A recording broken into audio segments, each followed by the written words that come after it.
Hey there, Russ here.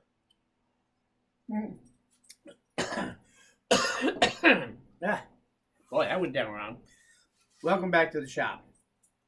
When I was showing you my video the other day, I was using my miter gauge. And I have this new attachment on this miter gauge. And somebody asked me, what do you got there? What is that? How do you got that set up? What's that for? So it made me realize that maybe I should tell you what I'm kind of doing with my miter gauge on my table saw. Again, if you don't know who any of my past videos, I have two table saws sitting here next to each other. This one's dedicated to 7 1/4 by 1/16 inch curved blade, a regular circular saw blade. And the other one I have dedicated to a 0.25 dado stack set on there. That always stays on that one. I use that to do dados, hog out material, and things like that. And this one I use for pretty much all the other cuts. Because of my limitation of the circular saw blade in here, the height-wise, I have found myself going to my miter gauge instead of my table saw sled for some of the things I do, because when I use this table saw sled, I lose the height of that base of that table saw sled. Most of mine are made out of 1/2 inch material. Or some of them are even 3/4. Well, that takes away a lot of weight from that blade. So I find that I really prefer using my miter gauge most of the time. Now I have an Incra 1000, I think it is, that the less expensive one that has all the gauges on and everything, go to any degree. And that one's okay. I used it for a long time now, but actually I think I prefer a good old-fashioned simple miter gauge. And with this attachment that I made for it, it actually is very versatile. I use it on either miter gauge, either miter saw. I can adjust my fence instantly in any place I want in relationship to the blade. I can use this on either side of the blade. I can turn it. I have a preset for both 45s and 90, but I can set any angle on here instantly if I want. And to check it, to make sure it's square, as you saw me do in my Curve Maker follow-up video, it's pretty easy with nothing more than a simple 12-inch carpenter square. I keep one here by the table saw, and it's very handy for me to make sure that I'm square at any given moment and that my fence is square. Just every once in a while I do a quick check just to be sure. Or if I set this to a particular angle, when I go back to 90, I always check it to make sure I'm going to 90, even with my stops. Unless I'm in a hurry. I can depend on the stops, but most of the time I like to check it just to be safe, because I can do it so quick. So anyway, let me talk about what this is, how I set it up, how I change the angle, and where it's going to go, because this thing is only the beginning of what I've been starting to do. I really see a lot of things that I can do with this that I used to do with my table saw sled, and I'll be able to do all those things, plus I think even a few extra things by using the miter gauge to do them. So let's talk about, first off, what kind of miter gauge I use. Well, quite frankly, I'm not too picky about the one I use. Let me set that out of the way. Let me put this out of the way. So this is the miter gauge. And the miter gauge itself is actually pretty simple setup.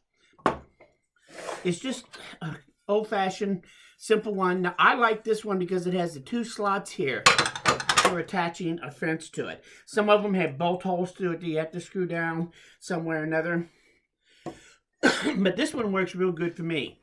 And one thing I do like about it is that it has 3 positive stops on it for 45s and 90 degrees. And once you set those up, this thing is pretty quick to set to 45 and back to 90 without thinking about it, using the stop on it.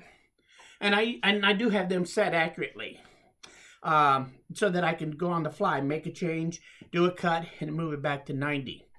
To change it, and first off, so you can use any one you want. Now, some of these don't have, let's say, for example, let's look at this one. This is the one that probably came with this unisaw. And I could do it with this one just as easily. Again, it has the 3 positive stops on it, which I'd like to have. that are adjustable. But it doesn't have those two slots here like this one does. So if I was going to use this one, I would just get out some bolts that fit into the holes that are pre-existing here and use the bolt. This is a 1032.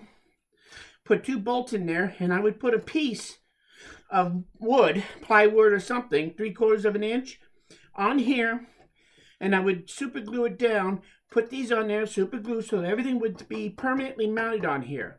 And I would make that so that my piece sits proud of my table saw, of my miter gauge, about 1 inch or so. And then I would put my slots in here so that I could drop my fence on and off of this piece. And this piece would be permanently mounted on here. And probably the same shape of this to start with. That'll make it easy to use this to attach many other attachments real easily rather than having to fight with these. Just put a block on here because I like the slot capability on this. So, using this one, or even using any one that you have, you can do the same thing as I showed you. So, on the back side of my fence, I made a slot, and it's actually a T-slot. And I had 2 bolts that are the right size that I put on here with a very small wing nut that's crazy glued in place, a couple of spacers, and this just drops down into that slot. So I put 2 of these on here, and then I can drop this on there, put this thing and adjust it wherever I want in relationship to my blade. So if I want to line up to a pre-existing slot, turn the blade to that angle, I can reuse this slot over and over again by bringing my blade up, putting this on there, adjusting it, and then just snug it down where it has to be. This thing is ready to use. I can use it either side just as easily, and quite honestly, I can use it over here on my dado stack just as readily and do the same thing. So it makes this one very versatile to use all the way across on my table saw setup. As far as using it, there are attachments that I can do to this also. And also, let's talk about the angle setting. So most of the time, I have a stop here. I can take this and bring it up to my stop, and I know that stop is accurate. And when I set it there, I can lock it down. I'm pretty confident I'm at 90 degrees again. To check it, I take my carpenter square and I drop it in the slot, like so.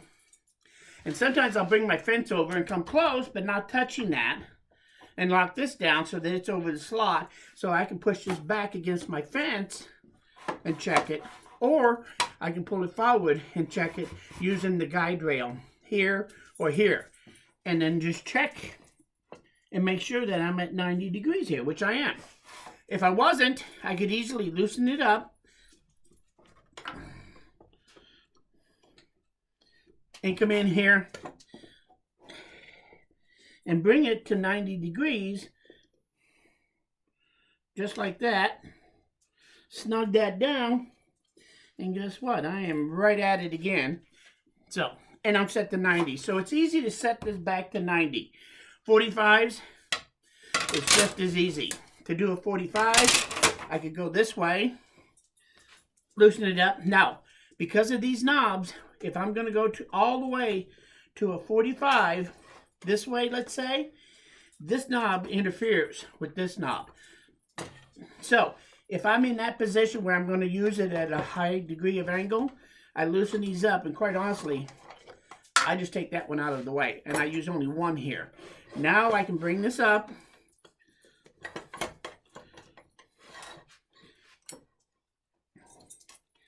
bring this up, bring this down. Let me lock this fence in right here. And now I can very easily bring this up until everything is lined up nice. Lock it down. And if I push it this way, I'm checking it on the rail, and I'm perfect.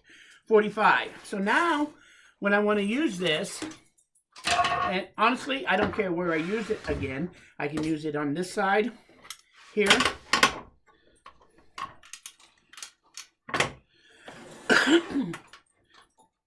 I can slide this to wherever I want it to adjust it to get a line up to the blade anywhere I want to, a pre-existing cut if I want to.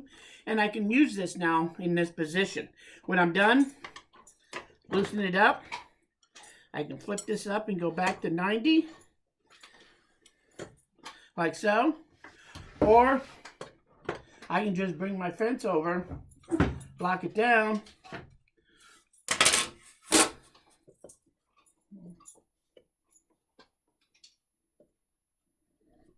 and I can lock it down here, and I'm now at 90. If I'm going to keep it here, I could very easily now just drop that on there, just this wherever I want, and I'm still at 90 degrees. I don't have to worry about that. Just as long as I make sure when I tighten this down, that I'm down and that I'm squeezing it against the plate. When I snug these down, I know everything is nice and square and perfectly aligned still. So, it's easy to change the angle. If I want to go to a 60-degree angle, I could do this.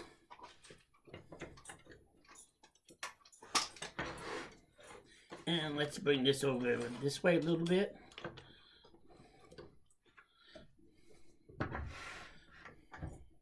And now I can bring this up.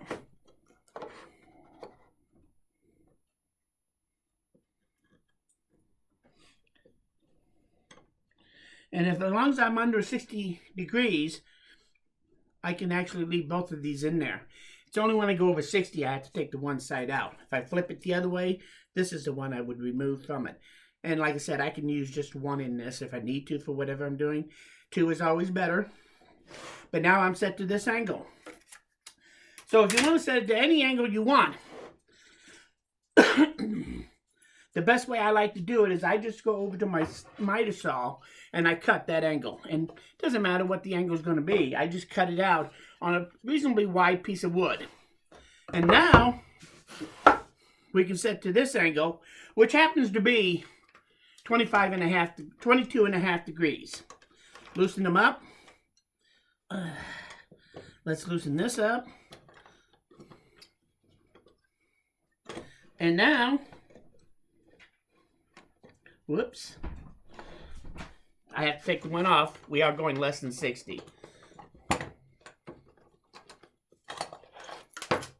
So I take it off, and now let's tip it until we get to, whoops, that's 22 the wrong way. So if I set it here,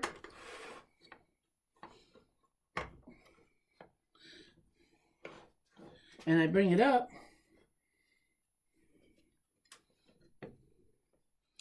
and now I'm set to this angle here, whatever that angle is. I am now set to that angle. If I want to set it the other way, that kind of degree, I can turn it this way. Whoops.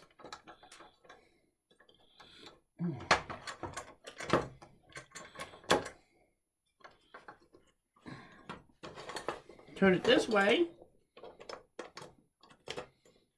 Tighten this back down. And now,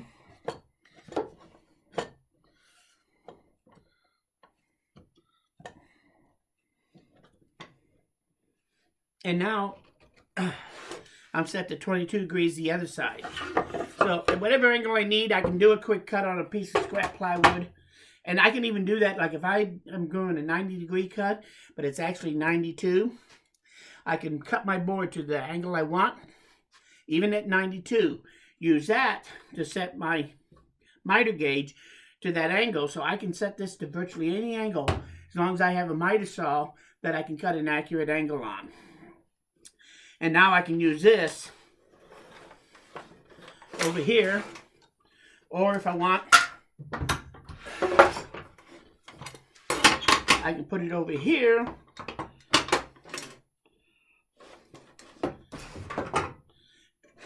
And cut it on this side. So I can use this now at this angle. When I'm done, as you know, I can very easily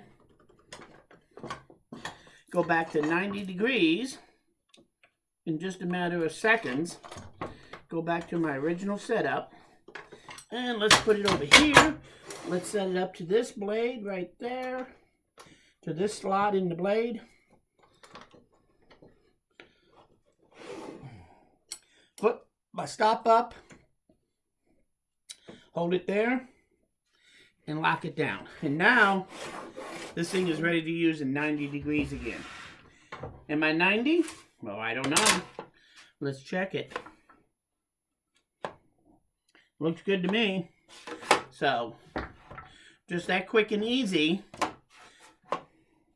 I can check it either with my fence or with my rail. So if you don't have a very dependable fence and you still want to check this, that's what I love about this thing here with that lip. Just drop it in your miter slot. And I guarantee you that miter slot better be parallel to everything before you start, or you got another problem anyway, whether your fence is or not. I always like to reference off of this when I can, rather than my fence, because this never changes. And if I set this to 90 degrees to my miter slot, I know I'm going to be 90 degrees for everything. So, that's how you use it. Now, as far as attachments, up to now, I've been using this on my table saw sled. But actually, if I take and put a piece across here with a wing nut on it here, I can slide this wherever I want, and I can take and use this one in particular for that dado stack, the 1/4 inch. But I could do the same thing with the one on here and make one that would fit on here when I use it here. If I wanted to do finger joints over there, I could take this one, put it on here, set over there, and make finger joints using this. Real quick and easy to set up. And as you can imagine, it only takes me a few seconds to set it up. Line it up to my blade with a spacer. Do a test cut. If everything is good, I'm good to go. If it's not, I can adjust it just ever so slightly. Which means that this is great for even if I'm doing hinges, then I need loose finger joints. It's easy to reset this wherever I need it to. So it's going to make it really great for me to cut finger joints on either one with a very simple jig for doing finger joints on either one of these when I get done. Another accessory I'm working on that I think will be very handy, I usually have a place where I can attach this to my 2 different sleds when I use those all the time. Now that I'm using this, I still want to be able to use this, but now I'm going to have a piece that sets against here and ties down onto here and goes under, so this can be mounted on there, and then I should be able to slide everything wherever I want it. So I could set this to a predetermined 0 or all the way out to this 0. Set it in relation to my blade to 0, and then I have an exact measuring for doing crosscut stuff using this. So I can do my joints using this. If I wanted to do finger joints using this, I could do that either here or over there. So this is going to be a great attachment to this also. These are a couple of the attachments I'm looking at. I am also giving some serious consideration to a nice little circle cutting jig that will mount on here. Then I can bring it up. The only thing I got to do is I want to make sure how I'm going to lock this down in whatever position I want to put this in.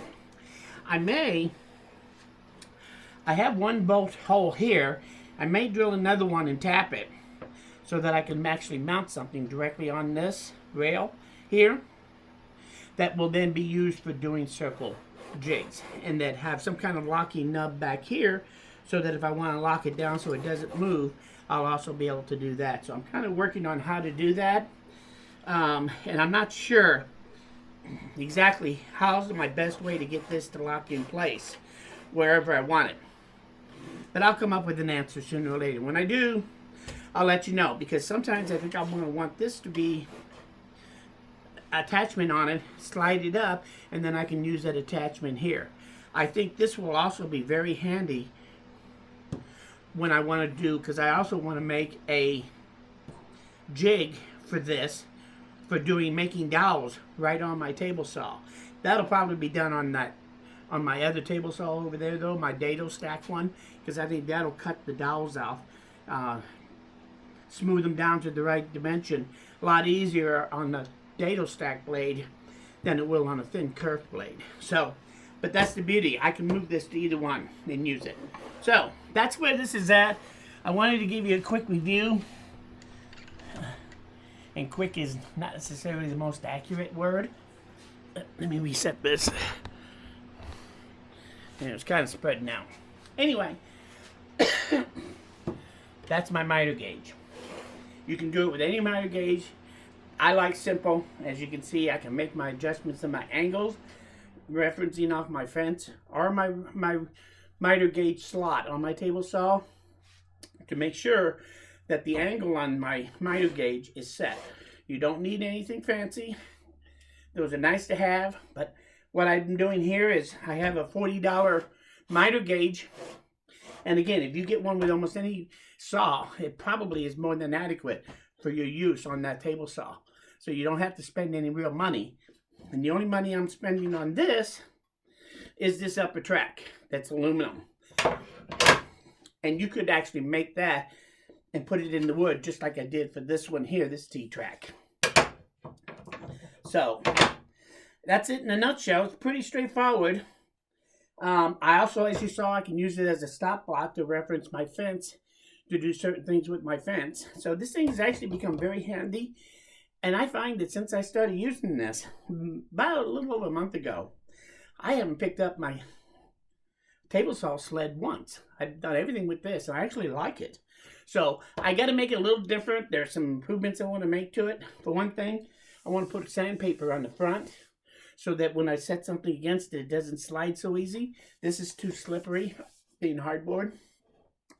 And then I want to lay out where I want the basic slots on each side for my blade at the regular height, 90, and when it's tipped to 45 on each side. So that I can use this and have those all pre-cut. So I have to think about where I want those slots.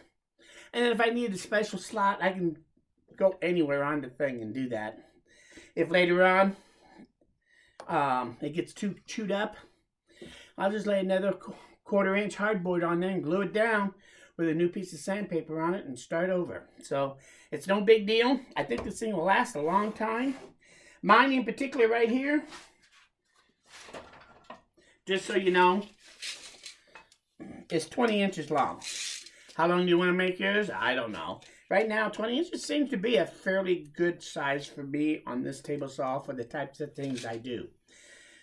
If I need something longer, I could very easily make a longer board that would attach to here that I could slide, and I could extend it out anywhere I want and use my stop block out there. So you can put another long extension right on this one to use it instead if you need to.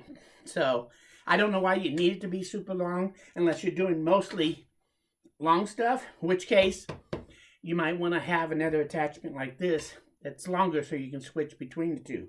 Because as you can see, in just a matter of a couple of seconds, I can take it off and put it on.